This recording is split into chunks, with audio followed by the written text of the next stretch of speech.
We are live. Go ahead and start with your presentation. 皆さん、こんにちは。私たちは今から子どもたちの創造性を高めるスクラッチを使った子どもたちが主導する学びについてご紹介します。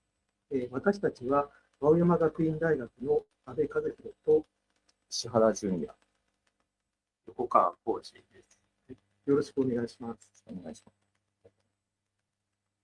この右側の写真は20年前ぐらいの日本の公立小学校の算数の授業です。前に立っている子どもは、9の体積ですね、それを求める方法を黒板に書いて、周りの皆さんに説明しているところです。でこのように私たちの授業というものは何らかの目的があります。で子どもたちがどのようになってほしいのかというふうな姿、そういうふうなものも考えています。でそうなんですけれども、私たちと子どもたちの間の関係というものは必ずしも対称ではありません。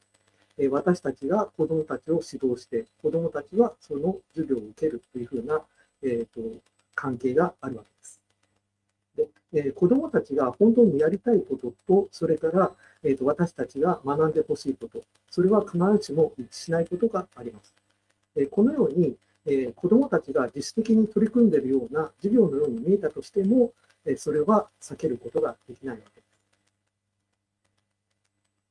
す。例えば、算数の授業のことを考えてみます。先生は子どもたちが計算をするのに計算機を使うというふうなことについて禁止する人もいます。あるいは子どもたちが授業中に勝手に絵を描くようなこともあまり好まない先生もいます。例えば右の子は正三角形とか三角形、二等辺三角形とかさまざまな三角形の種類をこの棒を使ってたくさん作りなさいというふうな課題を与えられているんですけれども、この棒を使うのが面白いものですから、何か自分で絵を描こうとしているような様子です。このように子どもたちがやりたいことというふうなものと私たちが教えたいことというものは必ずしも一致することなく、たまには逸脱する、どんどん自分たちのやりたいことを始めてしまうというふうなことはよくあります。これをメンターとかファシリテーターというものは私たちの目的に対して一致させるというふうなことが果たしてできるのでしょうかということですね。で最終的にはこれを何とか一致させたいというふうに私たちは考えています。ミッチェル・レベックさんが考えた4ピースの考え方。このやり方ですと、計画を立てる、プロジェクト自体を子どもたちが考えるというふうなことが非常に重要なことになっています。子どもたちが自分で計画を考えることによって、その目的に対して情熱を持って取り組むことができ、それも仲間と一緒に取り組み、遊ぶように学ぶことができる。これが4ピースの非常に重要な考え方です。そうなんですけれども、それにスクラッチを使う場合、スクラッチは、もちろん低い床、高い天井、広い壁というふうな、非常に優れた性質を持っています。なんですけれども、子どもたちがやりたいことというものは、どんどん広がっていく、変わっていくというふうなことがよくあります。それなので、どうしてもそこには何らかの制約というものがあるわけです。その時に、スクラッチでできることはこれまでなのだから、あなたたちはこの範囲内で、プロジェクトを行いなさいというふうなことが、いいことなのか悪いことなのかというふうなことを考える必要があります。シーマーパパートは、子どもたちは自分たちが学びたいことがあるとするならば、どんなに難しいことであったとしても、あるいは教え方がうまくなかったとしても、自ら学んでいくんだというふうなことを言っています。私たちは子どもたちはとても複雑なゲームを自分たちで学びながら使いこなしていく、遊んでいる様子というものをしばしば見ることがあります。このことを考えて、私たちはスクラッチの方を拡張する、その方がいいのではないかというふうに思いました。そうすることによって、天井をより高め、壁を広げることができるのではないか。つまり、子どもたちがそんな高度なことはできないんじゃないかというふうに考えるのではなくて、私たちの方がもう環境を広げていく方がいいのではないかというふうに考えたということです。はい。こちらはですね、ストレッチ3、ですね、スクラッチを修正して、拡張機能、標準の拡張機能に加えて、独自の拡張機能、さまざまな拡張機能を追加した環境になっています。こちらですね、ポーズネット2スクラッチ、ポーズ認識ができたりですね、QR コードを認識できたり、あとはチャット GPT2 スクラッチというのは、チャット GPT、生成 AI ですね、をスクラッチから利用できるようにしたりと、様々な拡張機能が使えるようになっております。その一つですね、ML2 スクラッチ、画像認識がスクラッチからできる拡張機能なんですけれども、そのデモを紹介したいと思います。こちらはですね、じゃんけんのグー、チョキ、パー、ロック、シザーズ、ペーパーですね、を認識できるようにして、グーを見せると猫が右に動いて、チョキを見せると左に動く。パーを見せたときには上に動くというプログラムを作ることができるようになっています。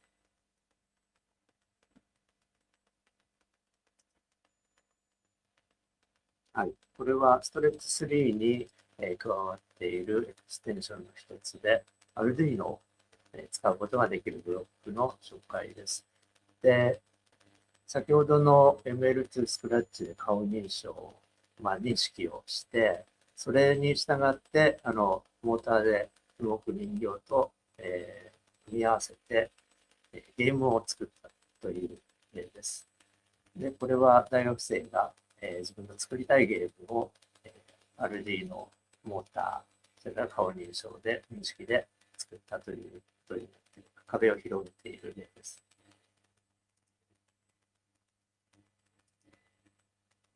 このように、応用した例ですね。私たちが行っている実践は、ほとんどが応用になります。子どもたちは作りたいものがあるから作りたいのであって、基礎的な部分、数学を学びたいであるとか、理科を学びたいとか、そういうふうなことを思っているわけでは必ずしもないわけです。それに対して、多くの教師は、学習というものは系統性があって、順番にやっていかないといけないというふうに思っていることが多いです。例えば、左側の図の場合、1番、2番、3番、4番というふうに順番にパズルのピースを埋めていくというふうなものを表しています。これが従来の系統的な学習だと思います。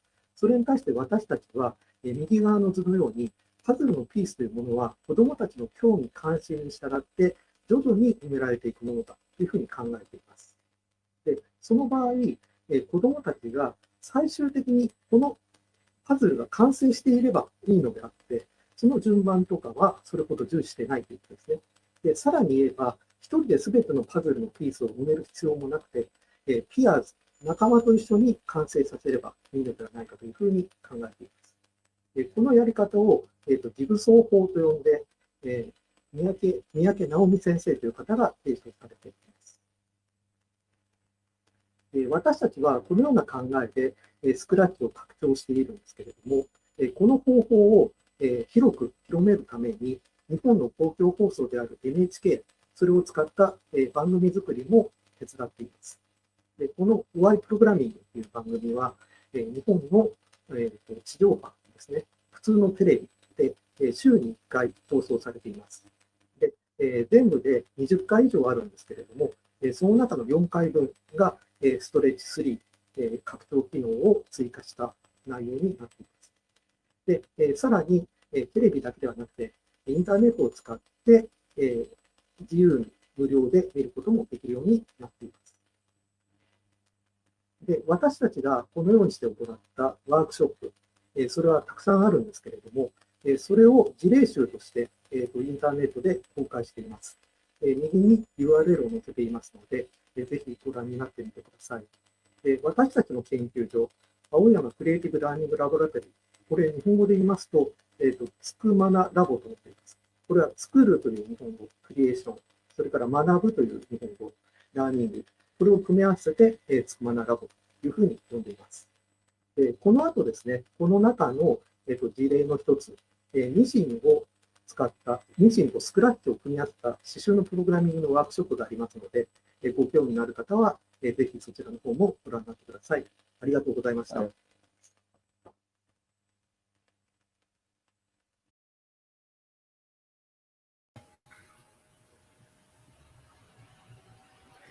Hello, how are you? My name is João Marcos Brandet.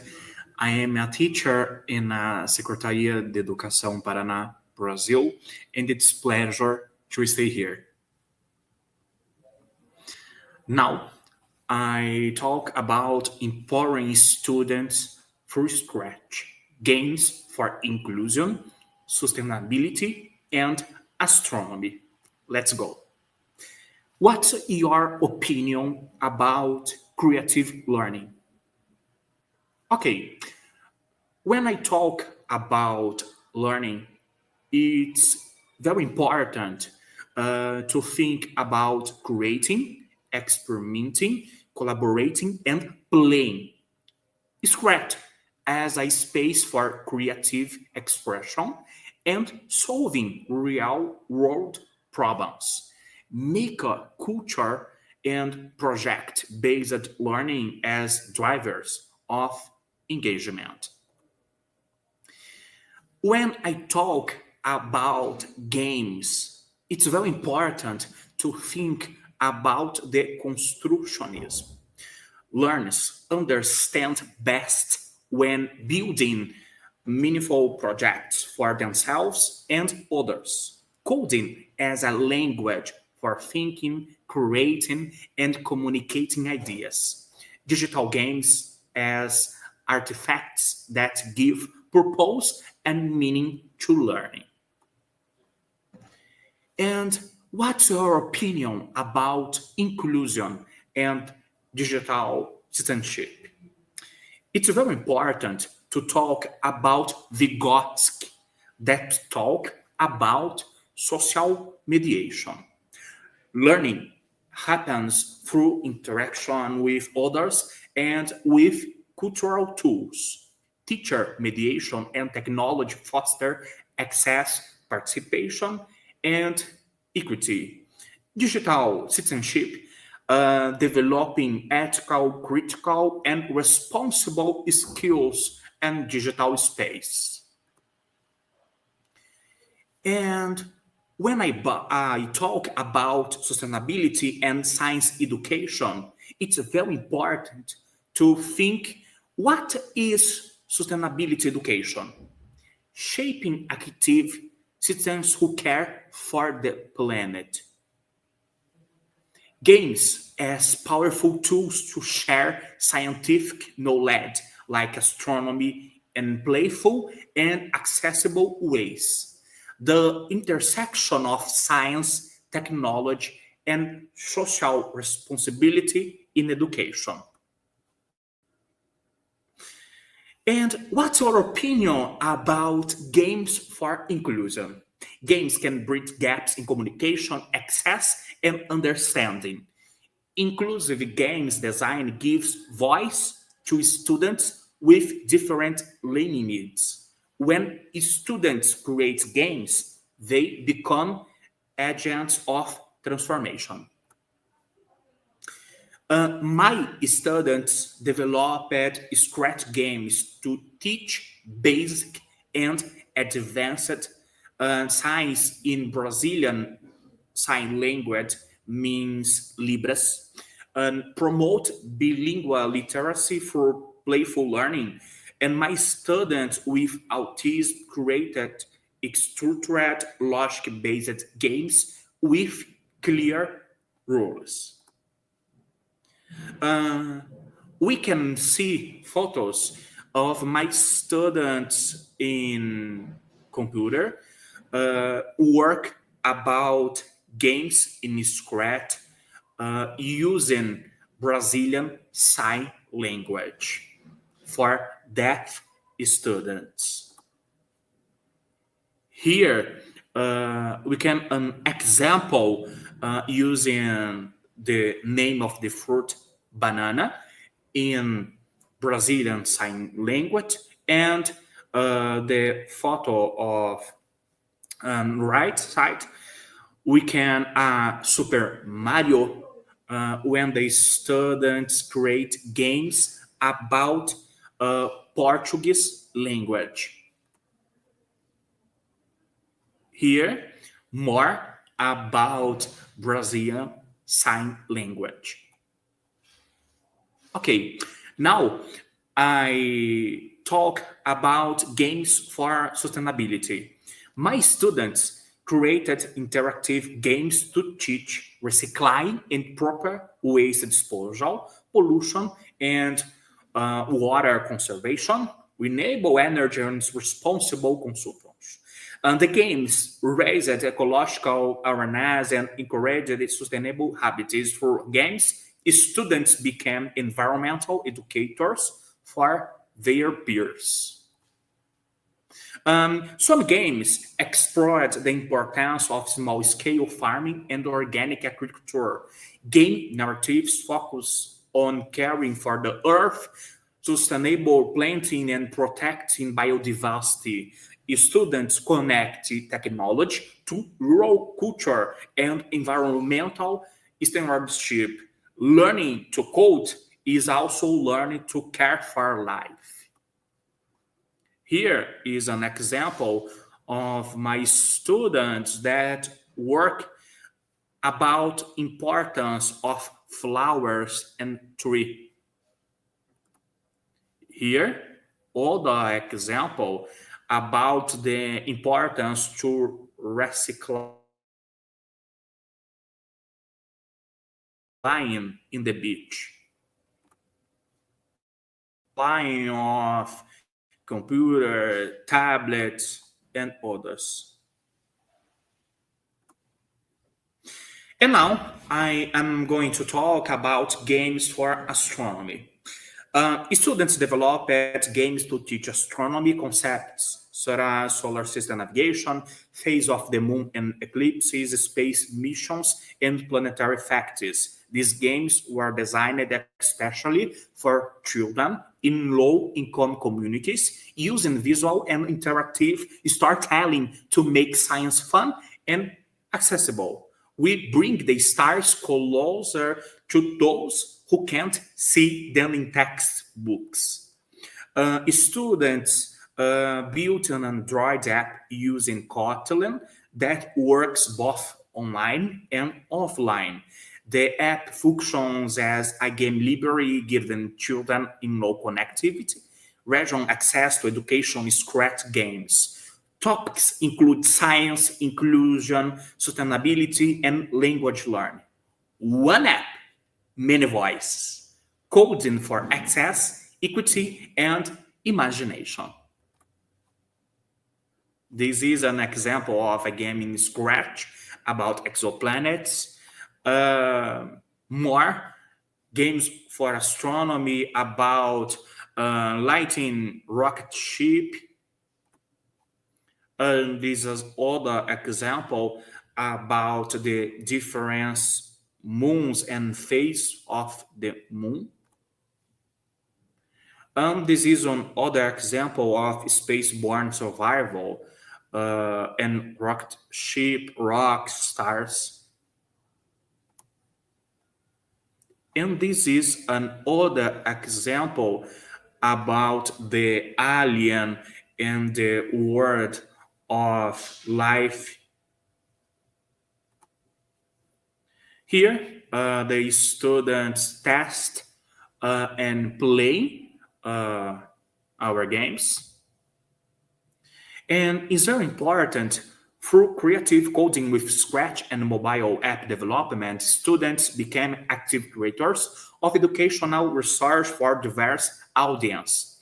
The projects promoted inclusion, environmental responsibility, scientific literacy, and social impact, reaching children in low-income and marginalized communities.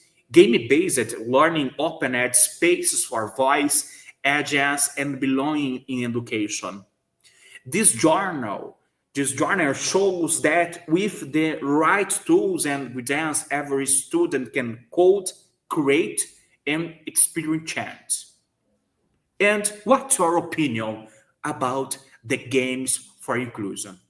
When students create for others, they build not just games, but futures. Thank you for your attention.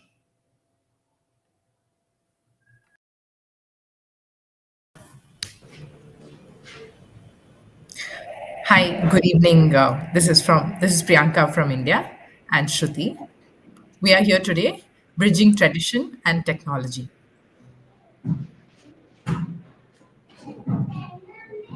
I'm the artistic director of Yaksha Degula, a Indian theatre form Yakshagana artist and a cultural ambassador. And we'll have Shruti join us, who will introduce herself in the next section.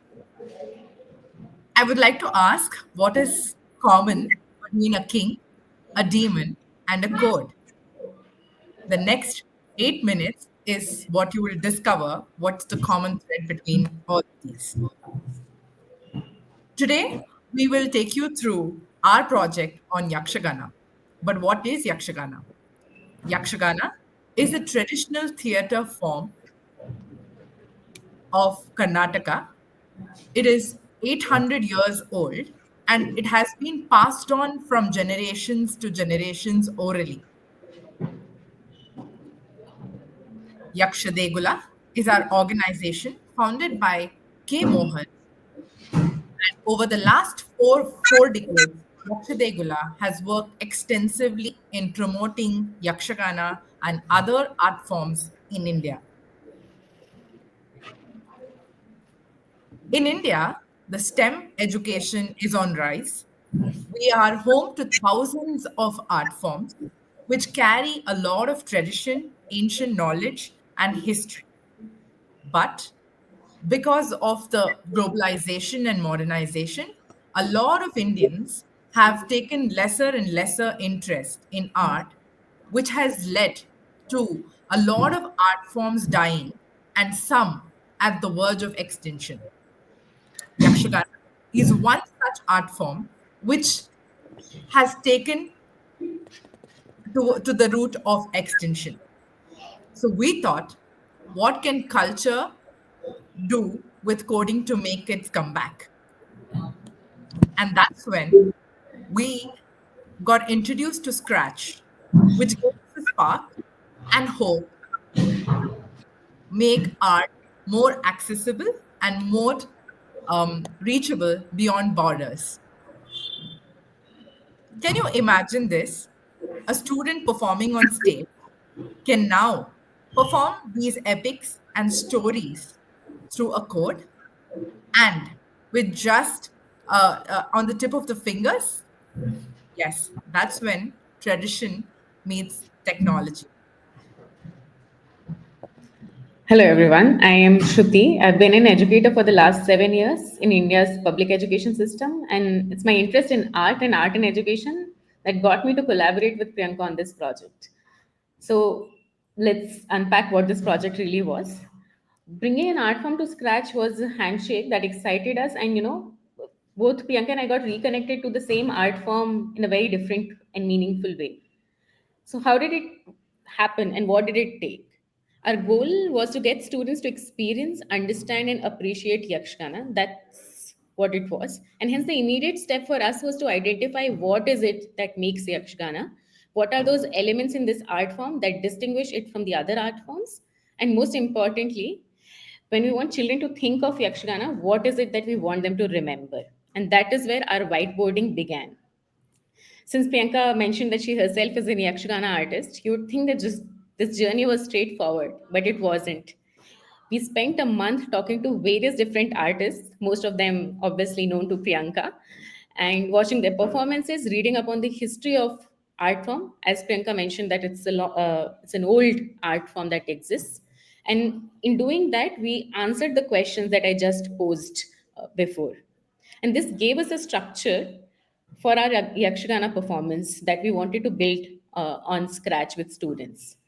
Since Yakshagana is performance of old epics and mythological stories from India, there were 5 elements that made up the entire Yakshagana performance. Makeup and costume, it gave artists a surreal presence that distinguished them, separated them from the spectators. Music and rhythm, it is what built the entire performance. Imagine there's a face-off between good and evil, and you can hear it through music. And backdrop and setting, obviously, they were extremely important because these were epics that we had all grown up with. So it's the backdrop that gives the characters meaning and context. Steps and movements and expressions and emotions. Uh, Again, because there are different characters, they are all all the performers. They're representing different characters. These steps and facial expressions present those personas. Imagine an angry face of a god, devilish expression of a villain. And these are the elements that we brought to scratch. We started with creating these sprites. Students observed different pictures of different artists in their costumes and makeup, and then they recreated this onto scratch.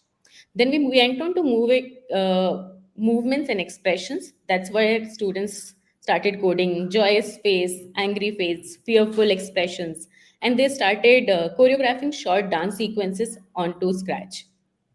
It wasn't just about animations, it was about understanding how stories were being told in Yakshgana, and this included students identifying what were the core steps in the art form and then converting them into costumes for the sprites. And this was done on a very basic rhythmic beat. And all of this converged into a stage performance. Students designed digital backdrops that had forests, battlefields, palaces. They were their own directors, setting the mood for their own epic.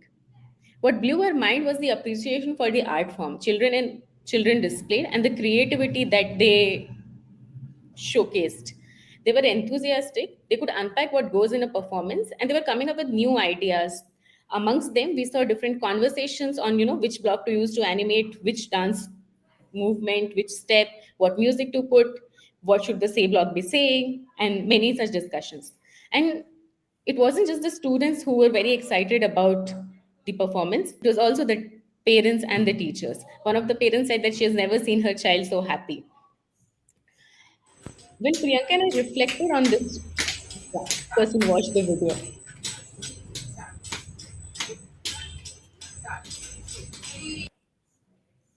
When Priyanka and I reflected on this journey, we could see that we had succeeded in our goal of getting students to experience and appreciate the art form Yakshgana. And this entire exercise of getting Yakshgana on scratch made us believe that tradition does not die, it evolves.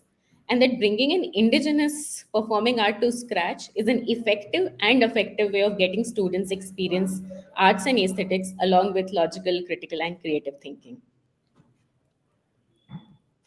We also had this was such a unique effort in promoting the awareness about the art form, and we had a lot of press reach out to us to cover this work, which was really encouraging for our initial step.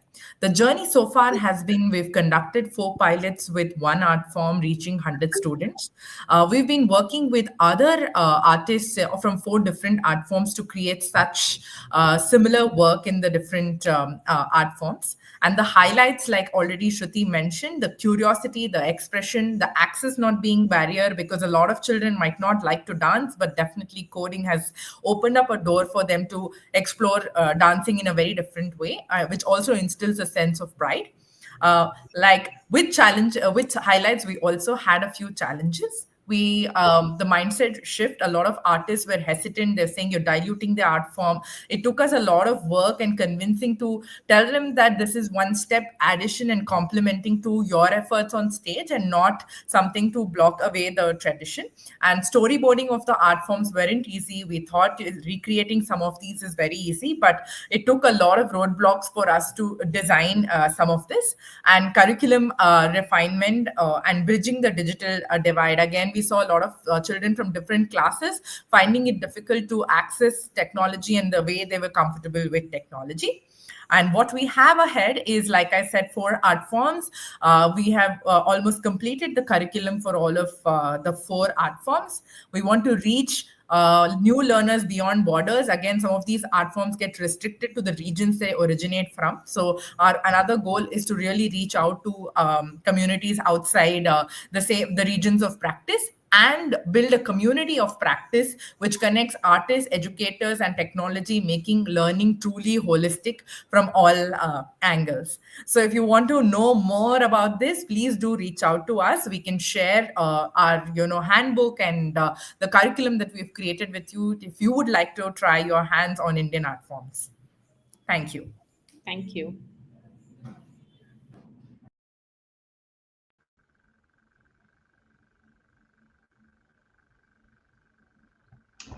Hello, everyone. My name is Eduard Montaner, and I'm talking from Girona, Catalonia, Spain. I work at the University of Girona, where I designed the creative learning activity that I'm going to present today. I have already tried this activity with teachers and pre-service teachers, but now I want to start trying the activity with children. So if you are interested in implementing the activity, please let me know and we can talk. The title of the activity that I'm presenting is A Universe in a Box, Crafting Poetic Walls with Art and Code. And the idea is this one, a poetic and playful activity where participants create an hybrid object that combines physical craft, they make something with their hands, and digital animation. And this digital animation part is where OctoStudio and Scratch take part. The idea is that each box holds a personal story, emotion, or idea expressed through visual metaphors and simple code. Here you have a link. You will have access to these slides, and also you will have the recorded session. So you will have access to all the links and resources. In this link, you will find all the activity explained, longer than here, and with videos that are examples. Why a box? The idea is that a box is both ordinary, because we have boxes in all have boxes at home. I mean, different kind of boxes, but at the same time, it's magical. It's a very humble object. Just have a look to the photo. This is one of the projects of my students, pre-service teachers at the Faculty of Education. And this is a box for eggs. And so it's a very humble object, but it can become a vessel for imagination. A box has always an inside and an outside. That is a boundary that invites us to think about what is hidden, what is protected, or waiting to be revealed. And this is really, really good for storytelling. It can hold memories, secrets, fears, or dreams. In this specific activity, the box becomes a poetic space that is part sculpture, because we are creating something tangible with our hands, but it's also part stage, because in this thing that we are creating, we are using this thing as the stage of our storytelling, and it's also part interface, because we are embedding a small screen, a phone or a tablet, and we are creating some digital interactions with it. So I'm sharing some videos show you, and this way I think you'll get an idea of what is a universe in a box. This is the first box I created, just as an example to show the activity. It's my box for returning to India. I go very often to India, and I do creative learning projects there with different educational institutions. And this is the box that I use. Every time I open it, I can go back to the places I like in India. I can show you more examples from my students. These are examples from pre-service teachers. You can see that every box is a completely different universe, with different approaches, different kind of postures, different kind of crafts, different kind of physical interactions.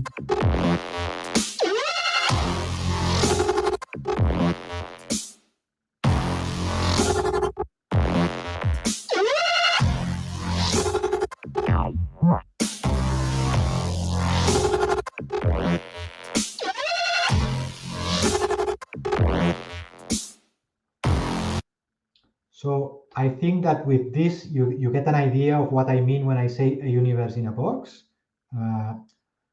We can use it with OctoStudio, or we can use it with Scratch. The activity can be done with both, depending on the device that you are using, or maybe depending on exactly what you want to do. OctoStudio is ideal, it's perfect when we are working with mobile phones because you can use the built-in sensors and actuators. For example, you could use the flashlight in your phone to create some interaction during the storytelling. Also, the full screen mode in OctoStudio is wider, so for small devices, I think it's better. When we are working with tablets, we can use both Scratch or OctoStudio. And while the activity, I think, and this is my opinion, is better suited for older children, I think it's especially good for secondary education children, also for the last years of primary school. But maybe, why not, a simplified version could be also adapted, and we could use Scratch Junior with this activity too.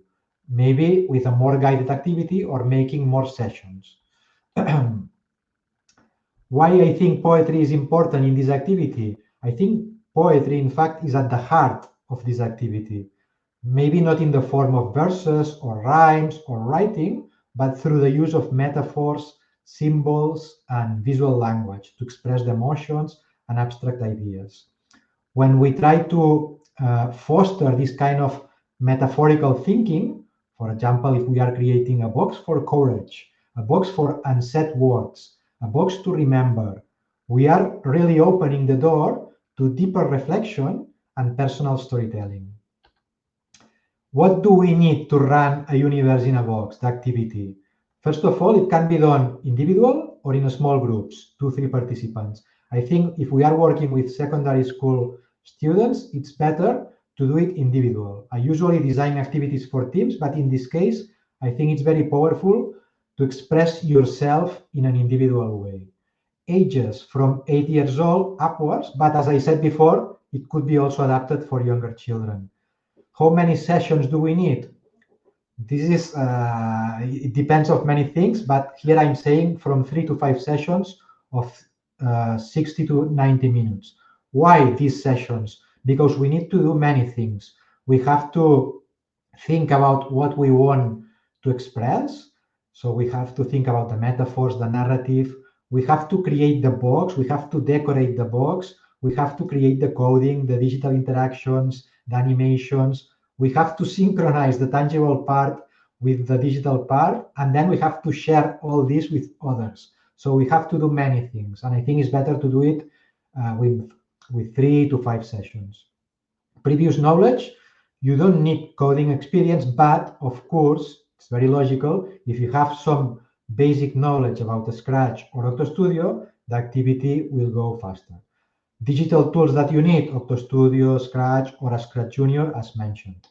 Materials, cardboard boxes or other kind of boxes, art supplies, simple art supplies, tablets, phones, internet. What about the space? The space, we don't need special requirements, just a flexible workspace with tables and some room to present. And always remember that the focus is combining artistic creation, storytelling, and creative coding.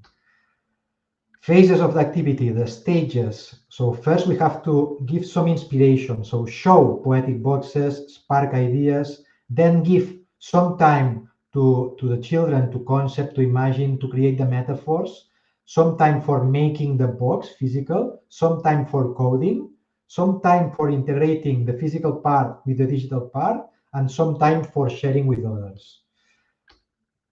Also, I want to mention this before I finish. I've been for many years right now creating activities, creative coding activities, and using constructionist approaches. And one thing that I find that sometimes is missing is the aesthetic sensitivity.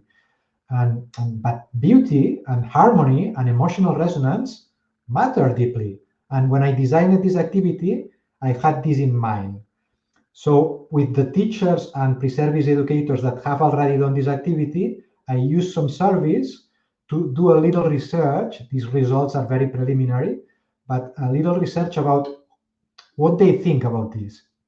And the preliminary results indicate that this activity is in fact perceived as an effective way to cultivate this aesthetic awareness within the framework of creative computing. And most of the people that try the activity say that while they were doing it, they were reflecting on beauty and visual harmony. And at the same time, they were saying that they were trying to find some aesthetic coherence between the digital part and the physical part. I think this is very interesting. And that's all. Thank you very much.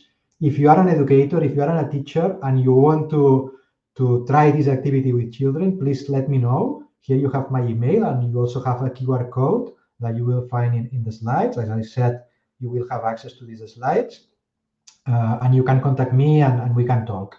Okay, so thank you very much.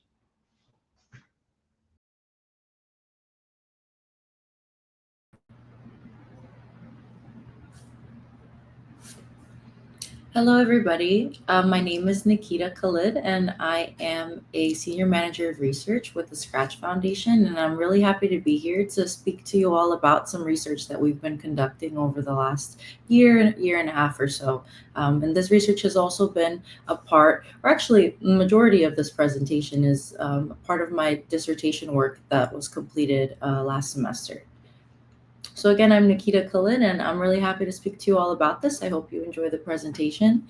Let's start with objectives. So our objectives from 2024 and onward at Scratch for Research have really been to better understand what children are doing on the platform, how are they engaging, and how can we connect these things to constructs related to child well-being.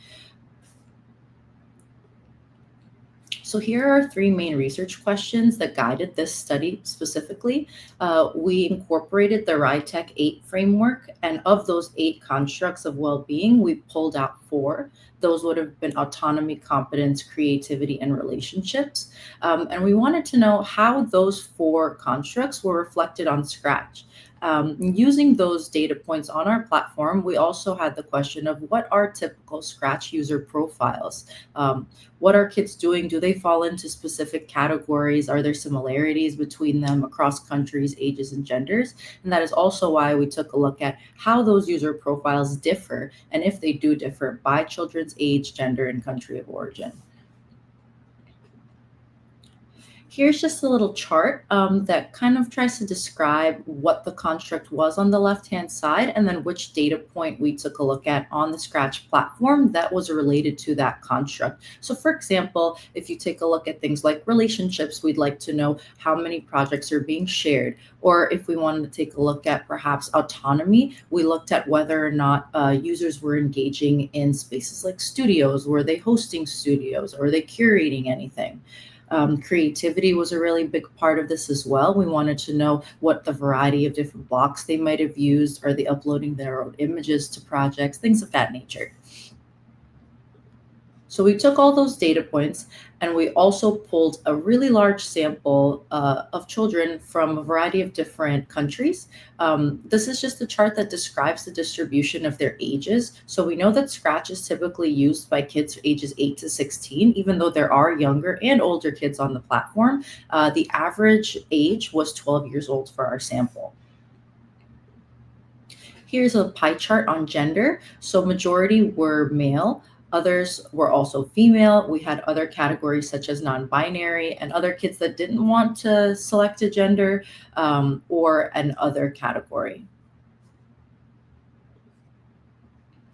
Here you see demographics for country of origin. So we had 29 different countries in the sample, and those countries were chosen because we had specifically chosen those that were top new user counts for Scratch in 2024 to take a look at those. And we wanted to also overlap with the research that was being done by UNICEF in the RITEC framework. So 13 of those countries in this sample were part of those as well. Now we'll move on to showing you all what kind of profiles we found. So there were 3 main ones. The study identified 3 primary user profiles, and those reflect how children were interacting on Scratch.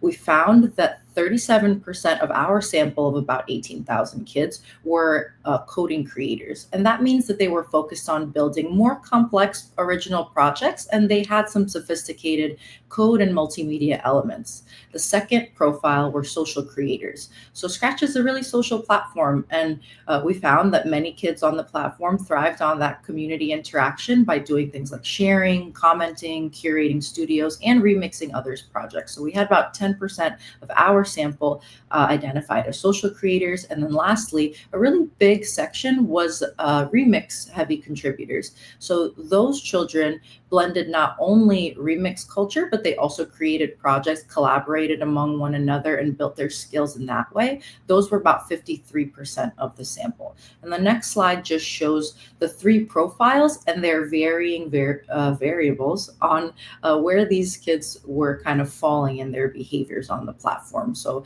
the red indicates code heavy, the green was indicating behaviors of social creators, and then the blue indicates behaviors of remix heavy content contributors. Now we wanted to take a look at the demographic cuts for those three profiles. So do they differ by age, do they differ by gender, and do they differ by country of origin?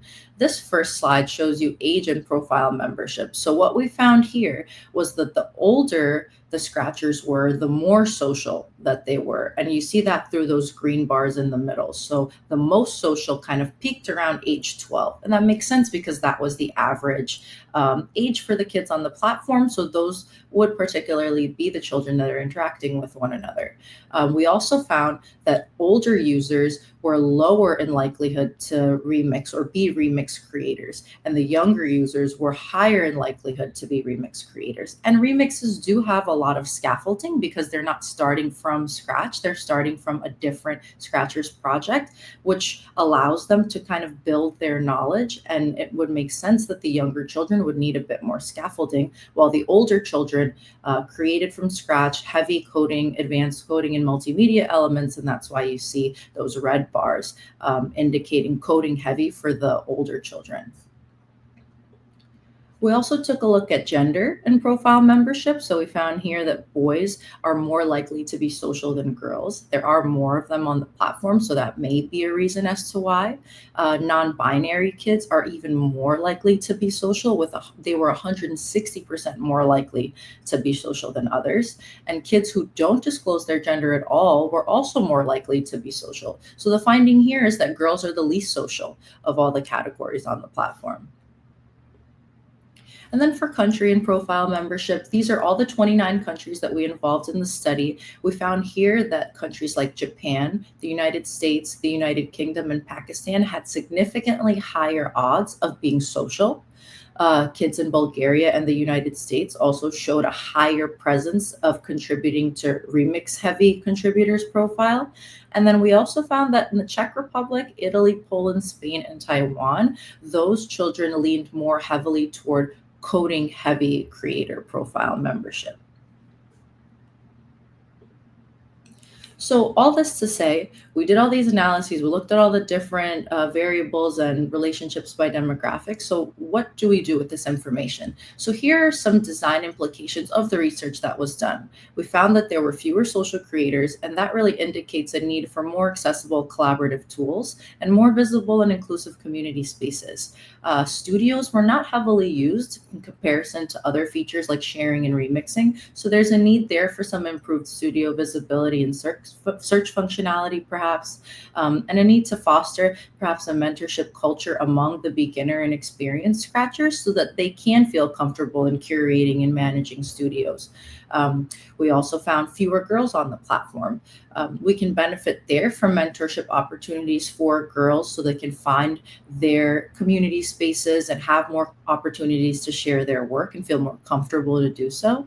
And lastly, younger kids use remixing more and they transition to more coding heavy work as they get older. So that indicates to us that scaffolding is a really useful part of the transition to more advanced use. And I'll finish this up by just indicating some things that we're working on going forward. So we're going to do additional profile analyses so that we can look at more narrow personas, especially for those kids that are more passive in engaging on the platform. We are also looking at project file analyses so we can capture actual real-time changes and progression in the projects themselves, so we can take a look at things like metacognition and creative thinking in the project files themselves. And lastly, we're also working on a creative learning assistant, and this is a new idea to integrate AI into the Scratch platform that we are hoping will be a thought partner and a community connector among Scratchers. So that's some of the work that we're doing going forward, and thank you so much for listening to my presentation.